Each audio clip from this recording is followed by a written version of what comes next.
जय हिंद दोस्तों। हमने फ्लिपकार्ट से एक क्यूब ऑर्डर किया था, वो आज आ चुका है। देख सकते हैं इसकी प्राइस है 185 रुपीज़। हमने 37/20/21 को इसको ऑर्डर किया था। इसको निकालते हैं, देखते हैं कैसा है।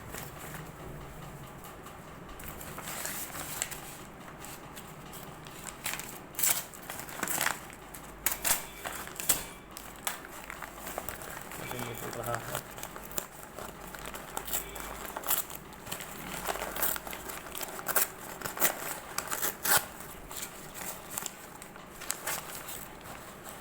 इसमें देख सकते हैं है ये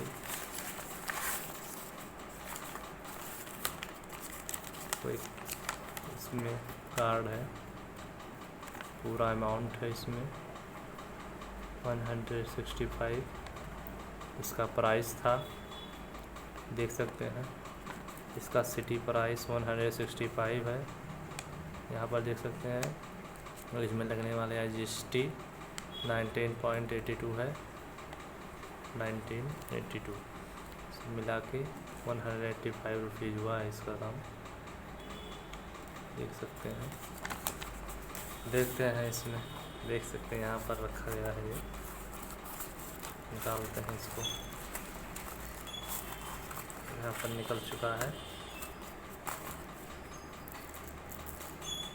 हम देख सकते हैं इसको। देखिए सब लेम है। इसका MRP कितना लगा था इसको बनाने में 500। यहाँ पर आप देख सकते हैं 599 इसका चार्ज था। इसमें टैक्सेस भी थे, सब छूट हुआ। उसके बाद में हमें कितने का मिला 185 रुपीज़ का मिला है। देख सकते हैं ये सब। देखिए टेम्बूरा का है, अच्छा है, ये काफ़ी अच्छा है। देख सकते हैं। चलिए दोस्तों, मिलते हैं नेक्स्ट वीडियो में। तब तक के लिए जय हिंद।